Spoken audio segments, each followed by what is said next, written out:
Class 11th और आज हम लोग शुरू करने वाले हैं नया चैप्टर एटॉमिक स्ट्रक्चर, है ना।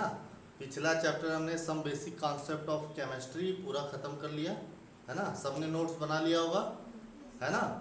आज हम लोगों का नया चैप्टर शुरू हो रहा है एटॉमिक स्ट्रक्चर, और इस बैच का नाम है, आपका ऑनलाइन बैच का नाम है प्रचंड बैच केमिस्ट्री 11th क्लास। और इसका जो ऑनलाइन फीस है वो 999 है।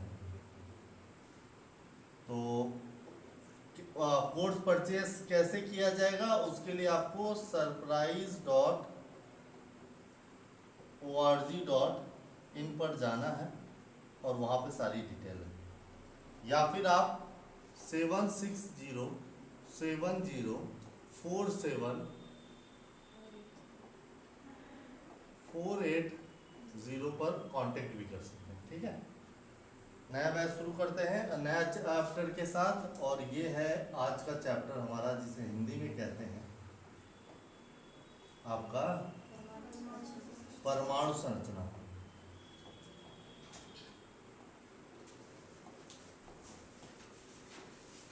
और इंग्लिश में कहते हैं एटॉमिक स्ट्रक्चर।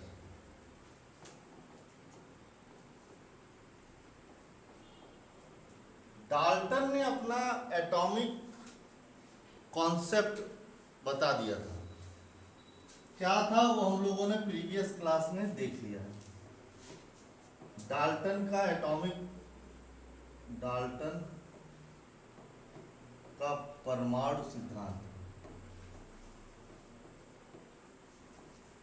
या डाल्टन की परमाणु संकल्पना,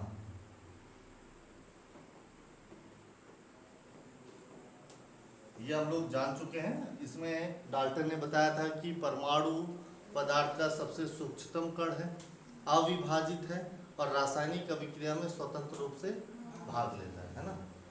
लेकिन एक बात इन्होंने जो कि बाद में समझ में आई कि परमाणु जो अविभाजित है ऐसा नहीं है। उन्होंने बताया परमाणु अविभाजित है, लेकिन अभी आगे चल के हमको पता चलने वाला है कि परमाणु अविभाजित नहीं है। हाँ, इससे विभाजित किया जा सकता। परमाणु प्रोटॉन, इलेक्ट्रॉन और न्यूट्रॉन से मिलकर बना हुआ है। प्रोटॉन, इलेक्ट्रॉन व न्यूट्रॉन से मिलकर बना हुआ है। अब ये किस प्रकार से है, ये प्रोटॉन, इलेक्ट्रॉन, न्यूट्रॉन कहाँ रहते हैं परमाणु में, कैसे बना है, उसका स्ट्रक्चर कैसा है, वही हमको इस चैप्टर में पढ़ना है जिसका नाम है एटॉमिक स्ट्रक्चर। इसमें प्रोटॉन, इलेक्ट्रॉन और न्यूट्रॉन के बारे में जानेंगे। तो इसलिए पहले हमको ये जानना होगा कि इसका इतिहास क्या रहा है, और ये प्रोटॉन, इलेक्ट्रॉन और न्यूट्रॉन आए कहाँ से, या वो कॉन्सेप्ट कैसा। तो हम लोग एक जर्नी पढ़ने वाले हैं, इतिहास पढ़ने वाले हैं, थोड़ी सी इसकी हिस्ट्री जानने वाले हैं। क्या है हिस्ट्री, एक एक करके। तो दौर था शुरुआती 18वीं शताब्दी की।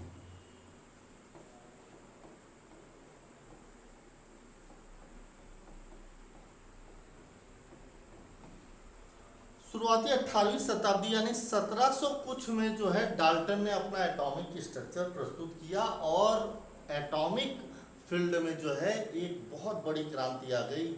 इसमें ये स्पष्ट किया गया कि अणु से भी छोटा एक कण है और वो परमाणु है, लेकिन बशर्ते परमाणु क्या है, अविभाजित है, उसे विभाजित नहीं किया जा सकता।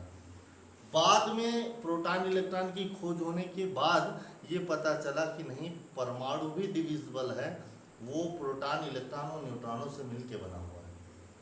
और आगे चल के ये हमको पता चलता है कि प्रोटॉन, इलेक्ट्रॉन और न्यूट्रॉन की खोज कब हुई, कैसे हुई और किसने की। तो अगर मैं आपसे पूछूं कि प्रोटॉन की खोज किसने की, तो प्रोटॉन की खोज किसने की, आप बताते हैं रदरफोर्ड ने। इलेक्ट्रॉन की खोज किसने की,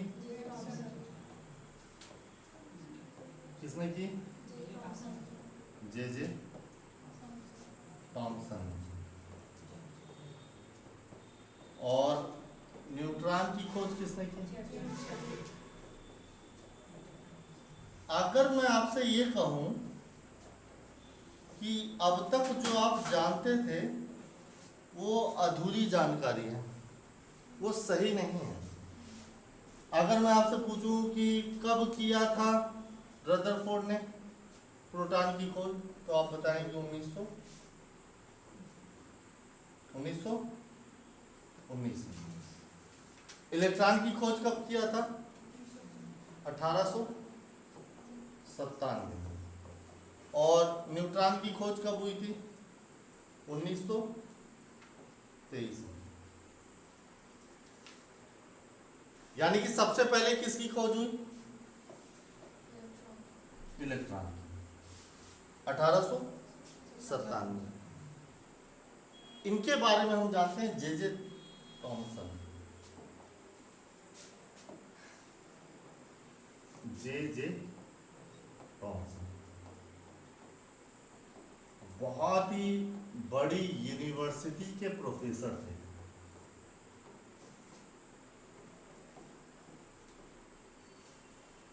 रदरफोर्ड के कॉम्पिटिटर थे। रदरफोर्ड कहाँ के थे? जर्मन के। कहाँ के थे? जर्मन या फिर मेरे ख्याल से रसियन थे। जर्मन या रसियन रहे होंगे,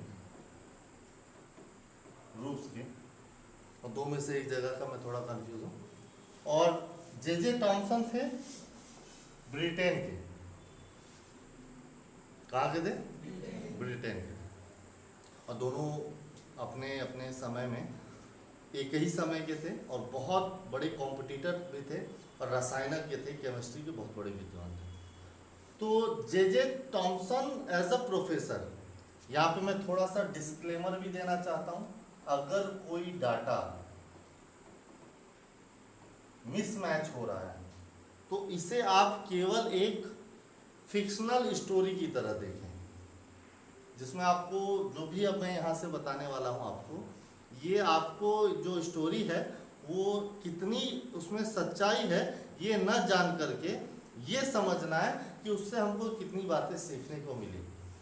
ठीक है, तो इसलिए डिस्क्लेमर देना जरूरी है। बाकी शुरू करते हैं। जे थॉमसन अपने जो है बहुत बड़े क्या थे? यूनिवर्सिटी के प्रोफेसर थे, बहुत बड़े रसायनज्ञ थे। और जे थॉमसन भी रदरफोर्ड भी बहुत बड़े वैज्ञानिक थे। जे थॉमसन जो है 1904 में एक अपना एटॉमिक मॉडल प्रस्तुत करते हैं। इसके लिए भी इनको जाना जाता है। 1904 में इन्होंने तरबूज मॉडल दिया। तरबूज मॉडल उन्होंने बताया था कि जब बात हुई कि परमाणु कैसा है तो उन्होंने बताया 1904 में कि तरबूज मॉडल का कॉन्सेप्ट दिया। क्या है अभी आगे चल के हम लोग उसको जानेंगे। जे थॉमसन और रदरफोर्ड एटॉमिक स्ट्रक्चर के बारे में अपना कॉन्सेप्ट प्रस्तुत करना चाहते थे और अपने आप को जो है बहुत बड़ा वैज्ञानिक बनाने की होड़ में थे। तो ईस्ट एंड वेस्ट टाइप के। सबसे पहले रदरफोर्ड ने 1897 में ही एक सर्टिफाइड कर लिया था, एक जो है मतलब मुहर लगवा लिया था इलेक्ट्रॉन की खोज पर। जे थॉमसन इलेक्ट्रॉन की खोजकर्ता के बारे में जाने जाते हैं और इनको उसी के कारण नोबेल पुरस्कार से सम्मानित किया गया, यानी ये नोबेल पुरस्कार भी जीत चुके हैं। इसके इनके बारे में एक और मैं रुचिकर बात बताना चाहता हूँ आप लोगों को जे थॉमसन के, कि इनके बेटे भी, उनका भी नाम जे थॉमसन है। जे थॉमसन है और इनके बेटे का भी नाम जे थॉमसन। और ये पिता और पुत्र दोनों ही नोबेल पुरस्कार जीते थे। नोबेल पुरस्कार अपने आप में बहुत बड़ी पुरस्कार है जो पूरे विश्व स्तर पे करीब 6-7 जो है फील्ड में ही दिया जाता है। साहित्य में दिया जाता है, साइंस में दिया जाता है, टेक्नोलॉजी करके दिया जाता है, संगीत उम्मीद करके कुछ दिया जाता है। तो बहुत उसमें जो है नोबेल पुरस्कार जितना अपने आप में बड़ी बात है। वो भी पिता पुत्र का, दोनों का एक साथ जीतना बहुत बड़ी बात है। तो बात 19वीं शताब्दी की थी। 18वीं शताब्दी में जब किसने दे दिया था परमाणु मॉडल दे दिया था, किसने डाल्टन ने। तो तब से करीब 100 साल बाद, यानी जब 19वीं शताब्दी शुरू हुई, तब यहाँ तक डाल्टन का परमाणु सिद्धांत चला। लेकिन बाद में इलेक्ट्रॉन की खोज होने के बाद ये पता चला कि अब एटॉमिक जो है वो अनडिविजिबल नहीं है, वो डिविजिबल है, और उसके अंदर प्रोटॉन, इलेक्ट्रॉन और न्यूट्रॉन है। आइए इनके बारे में जानते हैं। इलेक्ट्रॉन की खोज में कितना हाथ है जे थॉमसन। तो जे थॉमसन एक प्रोफेसर है।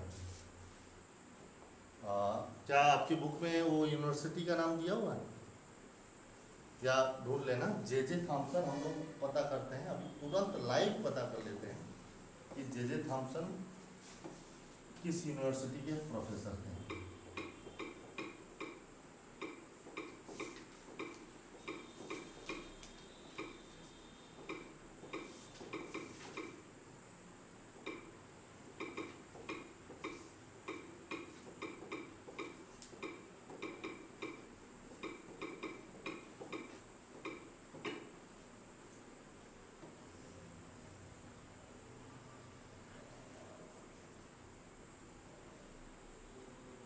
कैम्ब्रिज के, कहाँ के?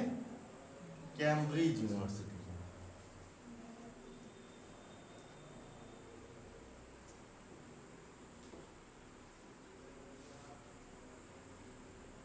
University of London. और नोबेल प्राइज फिजिक्स में जीता था कब? 1937 में। और 1930 से 1900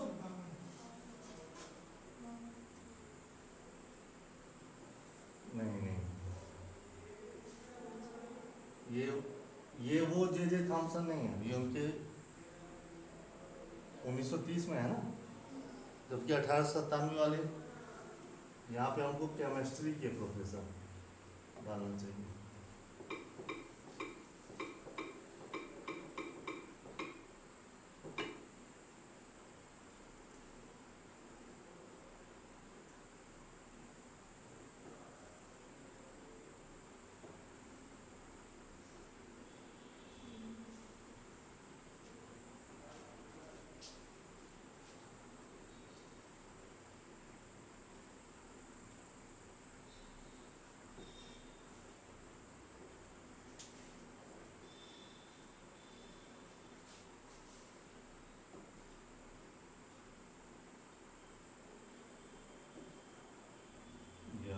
जे थॉमसन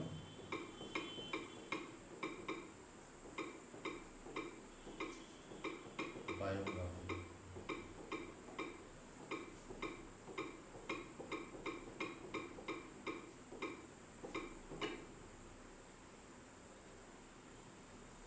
हाँ, ये है वो जे थॉमसन। ब्रिटानिका के मुताबिक जे थॉमसन जन्म 18 दिसंबर 1856 चीथम हिल, मैनचेस्टर, इंग्लैंड के पास, मृत्यु 30 अगस्त 1940, कैम्ब्रिजशायर, एक अंग्रेजी भौतिक विज्ञानी थे जिन्होंने इलेक्ट्रॉन 1897 की अपनी खोज से परमाणु संरचना के ज्ञान में क्रांति लाने में मदद की। ठीक है, और यहाँ से हम लोग जानते हैं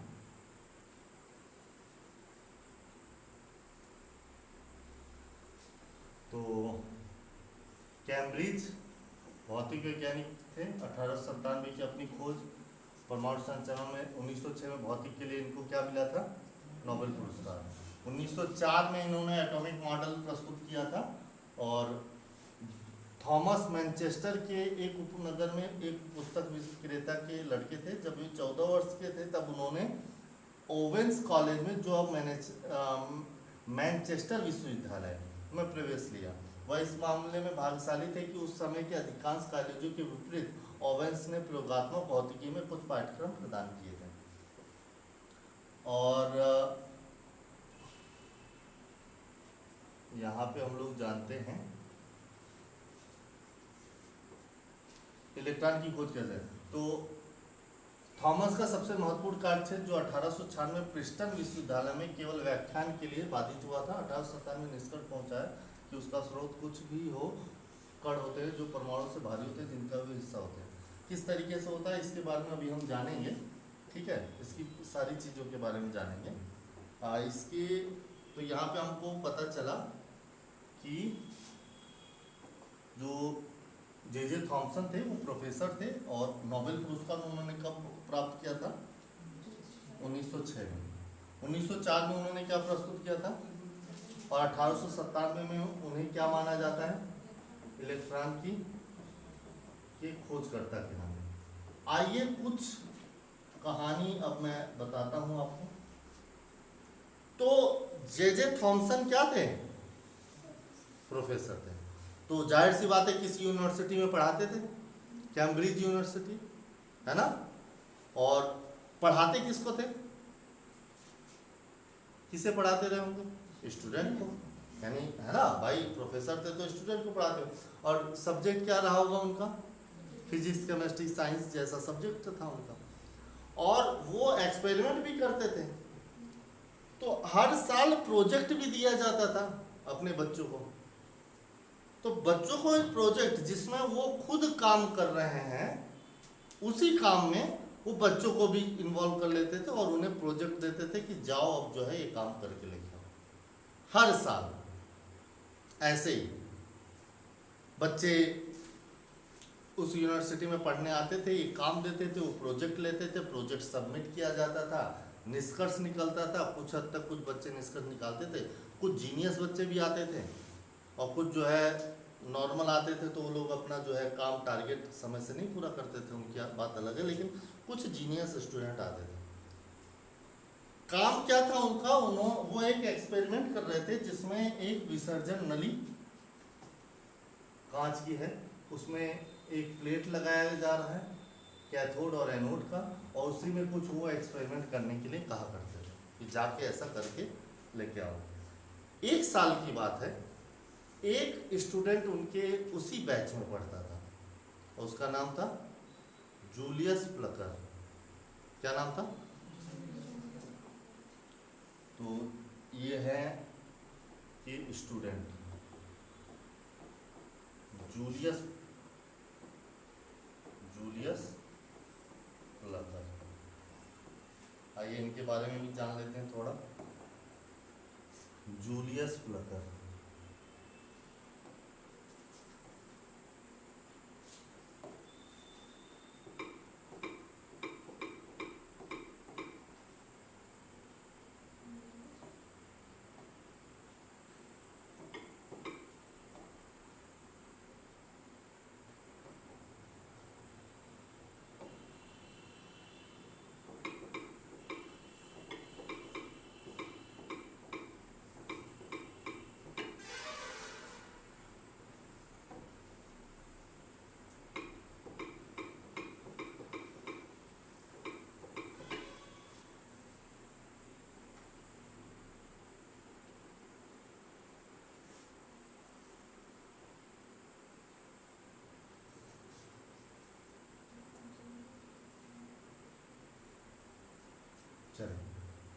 जूलियस प्लकर नाम था इनका।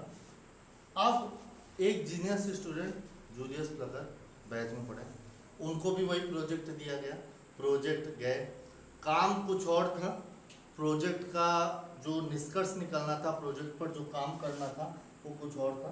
लैब में वो जाते हैं जूलियस प्लकर, 2, 4, 10 दिन बहुत मेहनत करते हैं।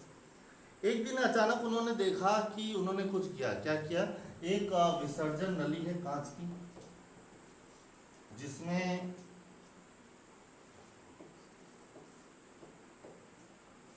निर्वात बना दिया गया है, वायु रहित, उसके अंदर कोई वायु नहीं है। क्या रखा गया? निर्वात। और उसमें 2 प्लेट लगाई गई, एक कैथोड की और एक एनोड। काम कुछ और मिला इनको, कोइंसिडेंस। इनको कहा गया है कि जाके ये काम करो और देखो और निष्कर्ष निकालो, उसकी फाइल बनाइए और लाके सबमिट करिए। अपना लैब में है, काम कर रहे हैं। इसके अंदर उन्होंने भर दिया अक्री गैस, हीलियम। कौन सी गैस? अक्री गैस इसलिए कि हीलियम या अक्री गैस जो होता है वो किसी से रिएक्ट नहीं करता है। अब हीलियम आ गया तो हीलियम के सारे परमाणु या तत्व भी आ गए गैस, अणु के रूप में। हमने अभी पढ़ा अणु से भी छोटा एक परमाणु, तो हीलियम अपना एक परमाणु के साथ इसके अंदर आ गया। उन्होंने लो टेम्परेचर रखा, दाब बहुत ही कम, और हाई वोल्टेज रखा। दाब टेम्परेचर बोला था क्या मैंने, प्रेशर, ठीक है। और हाई वोल्टेज की धारा दी उन्होंने।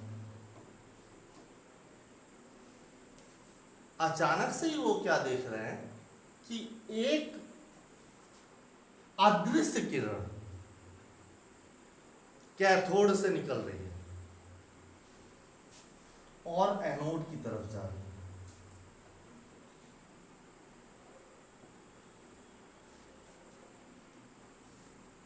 उन्होंने कुछ देखा, जैसे इसके बीच में फोटोग्राफिक प्लेट,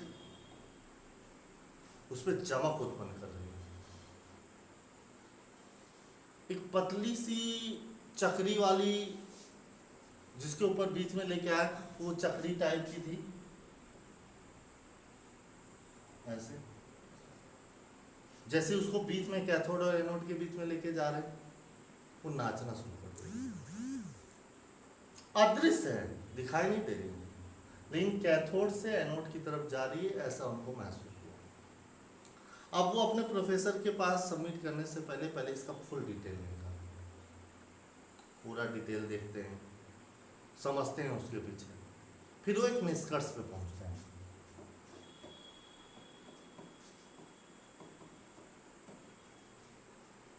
उन्होंने बताया जो मैंने हीलियम गैस रखा अंदर, वो हीलियम गैस टूट गया, उसके परमाणु टूट गए, और वो जब कैथोड पर से टकरा रहा था हीलियम, तो उसमें से एक कण निकल रहा था।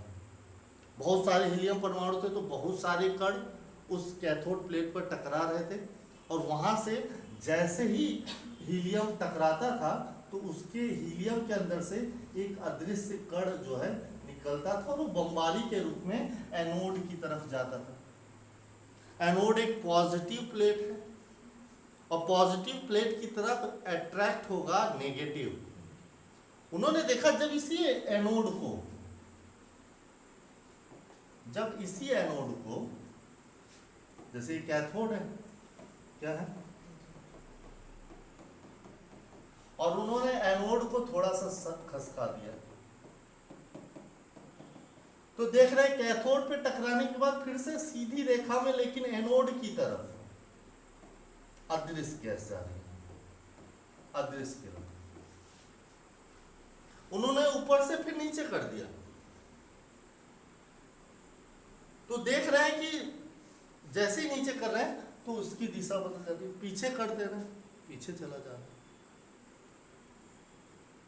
यानी कि कैथोड से निकलने वाली वो अदृश्य कण जो कि कई संख्या में है, बमबारी के रूप में चल रही हैं, एक साथ चल रही है, मतलब किरण के रूप में चल रही है, और वो एनोड की तरफ आकर्षित हो रही है। एनोड धनावेशित प्लेट है, इसका मतलब वह किरण ऋणावेशित है।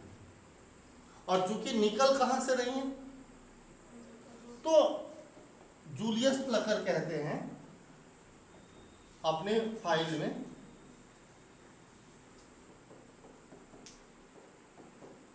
कि इन किरणों का नाम कैथोड किरण है।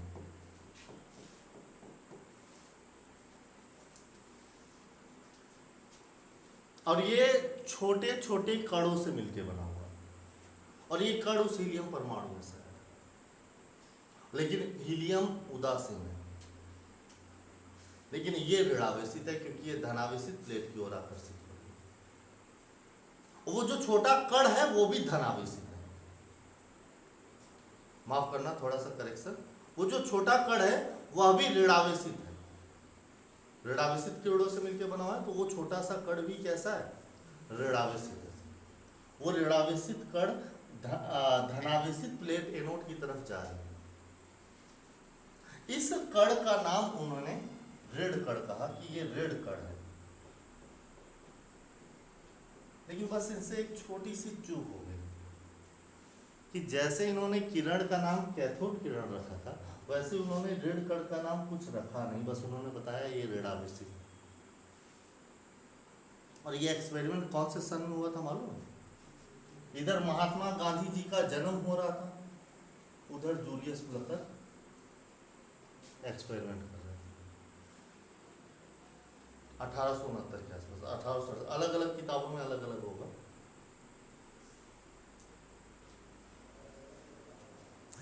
जूलियस प्लकर सब कुछ बता दिए। क्या क्या बताया उन्होंने? निर्वात उत्पन्न किया। कौन से? विसर्जन नली, कांच की विसर्जन नली। 2 प्लेट लगाए, कैथोड और एनोड।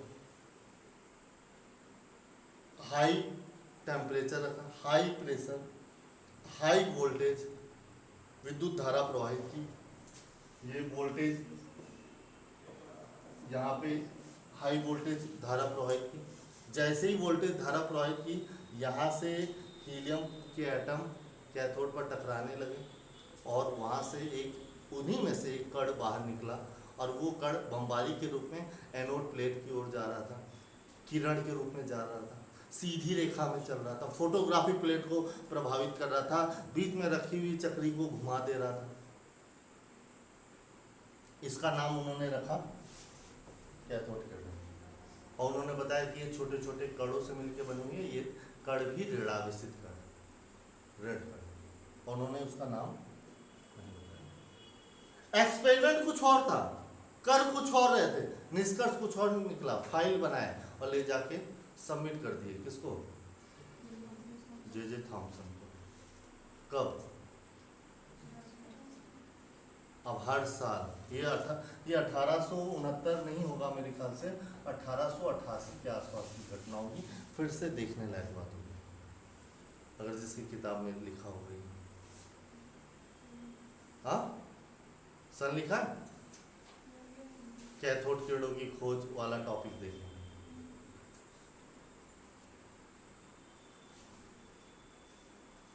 लाइए मैं दिखाऊं, आपको नहीं दिख रहा है, मैं दिखाऊं। लाइए जल्दी, लाइए जल्दी, लाइए। तब ये एक्सक्लूसिव न्यूज देता हूं मैं। आपसे हो चुका, हम समझ गए।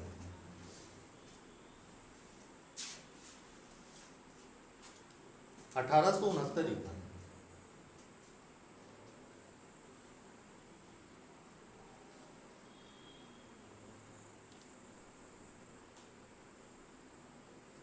दस 1000 वोल्ट की धारा प्रवाहित की गई। कितने की? 10,000 वोल्ट की धारा प्रवाहित की। किताब में लिखा हुआ। अब जे थॉमसन उस फाइल को सबमिट करते हैं, लेकिन किसी को कुछ बताते नहीं। अब वो निष्कर्ष निकालेंगे। इसमें समय आगे बढ़ेगा, जूलियस प्लकर आगे निकल गए, नए बैच, नए स्टूडेंट। अब वो जो एक्सपेरिमेंट था, उस एक्सपेरिमेंट को वो अपना बताकर, बच्चों जाओ पता करो इसे। और सब बच्चे थोड़ा थोड़ा कलेक्ट करके लाते थे। जे थॉमसन उसको नोट कर लेते थे। बैच बदलते थे, नया बैच आता। फिर 1897 आता है, एक मीटिंग बुलाई जाती है। उस मीटिंग में बहुत सारे देश दुनिया के वैज्ञानिक आते हैं। रदरफोर्ड भी सामने बैठे हुए किसी बेंच पर, जर्मन वैज्ञानिक या रशियन, जो कोई भी होंगे। और सामने एक संघ है, IUC, international union of chemistry. Meeting, बैठक, सारे वैज्ञानिक आए।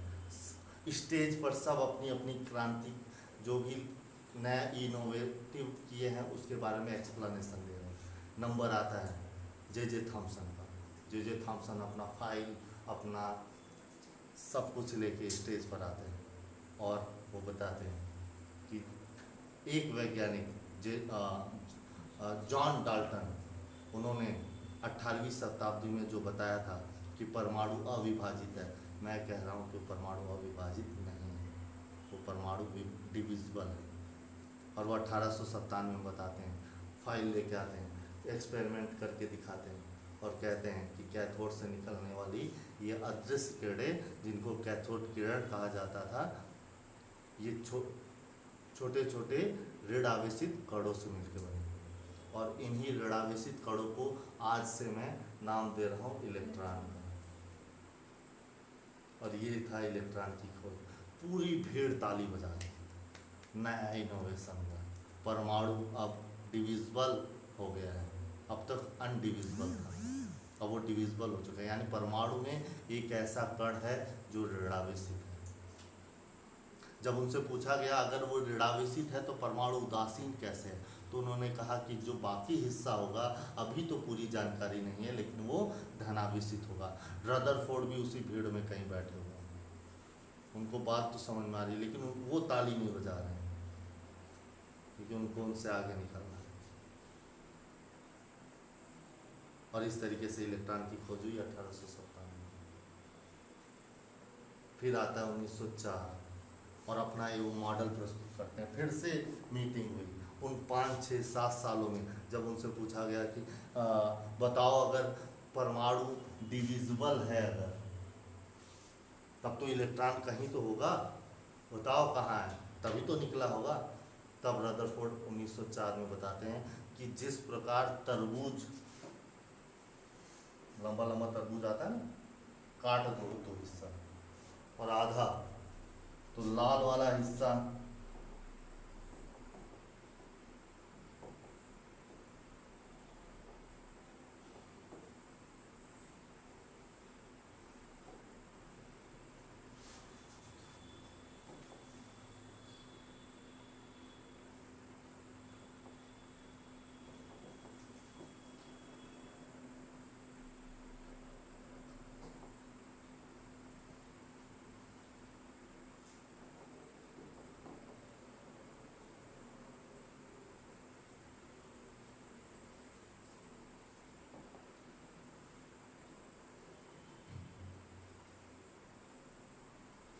जिस प्रकार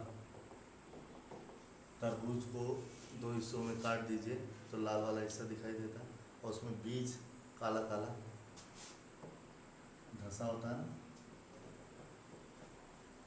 अब जे थॉमसन बता रहे हैं कि एटम भी इसी तरीके से, ये जो लाल हिस्सा है ये ही है धनावेशित,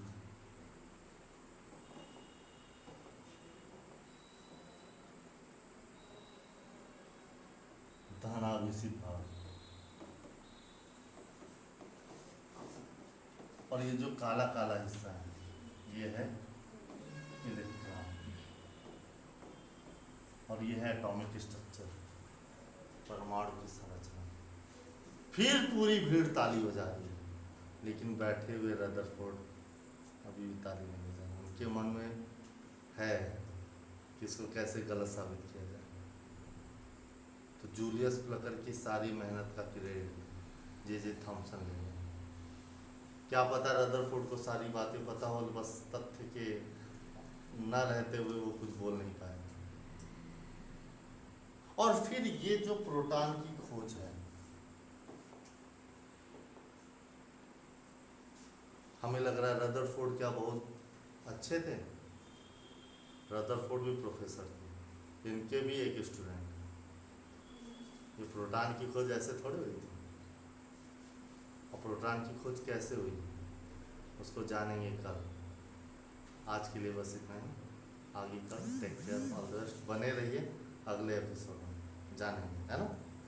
तब तक के लिए आपका टारगेट क्या है आपकी किताब में, आपको नोट्स क्या बनाना है।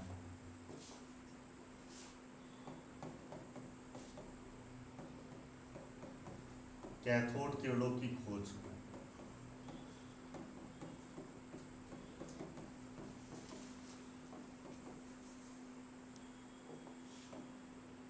चित्र सहित वर्णन करना है। चित्र के साथ आपकी किताब में दिया गया, चित्र के साथ पूरा थ्योरी उनका इसमें। ये कहानी ना वर्णन करने लगना कि ये गुरु थे, वो शिष्य थे, वो कुछ नहीं। जो लिखा है किताब में उसी के अनुरूप विसर्जन नली लिए थे, कैथोड से किरण निकल रही थी, एनोड की ओर जा रहे थे, एनोड जहाँ जहाँ मोड़ा जा रहा था, किताब में जैसा लिखा है वो ऋणावेशित कणों से मिलकर बना हुआ। क्यों? क्योंकि एनोड क्या है? धनावेशित प्लेट है, तो जो है ऑपोजिट चार्जेस आपस में क्या होते हैं? अट्रैक्ट होते हैं, है ना। उसके बाद आप क्या बताएंगे? कैथोड किरणों के गुण।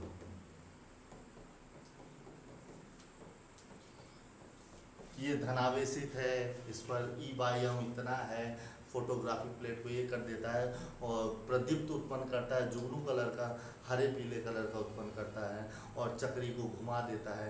उसके क्या क्या गुण है वो आप इसका नोट्स बनाएंगे, है ना। फिर कल बारी आएगी प्रोटॉन की कैसे खोज होती है। तो अभी ये टॉपिक खत्म नहीं हुआ, उसके बाद आप हेडिंग डालेंगे इलेक्ट्रॉन की खोज। इसमें बस इतना ही लिखेंगे कि जूलियस प्लगर के द्वारा जो थ्योरी दी गई थी उसको और जो है जोड़ते हुए जे थॉम्सन सन 1897 में बताते हैं कि ये कैथोड किरण छोटे छोटे कणों से मिलकर बना हुआ जिसका नाम इलेक्ट्रॉन है। इस तरीके से इलेक्ट्रॉन की खोज हुई। ठीक, आपकी बुक में दिया गया। कल हम जानेंगे रदरफोर्ड की कहानी, उनके स्टूडेंट गोल्डस्टीन के बारे में और उनके द्वारा किया गया खोज कैनाल किरणों के बारे में। और उन्होंने भी नहीं बताया धनावेशित कण का नाम प्रोटॉन। और फिर हम जानेंगे कैनाल किरणों का गुण और फिर जानेंगे प्रोटॉन की खोज। समझ में आए क्या? आज के लिए बस इतना ही, आगे पर देखते रहेंगे।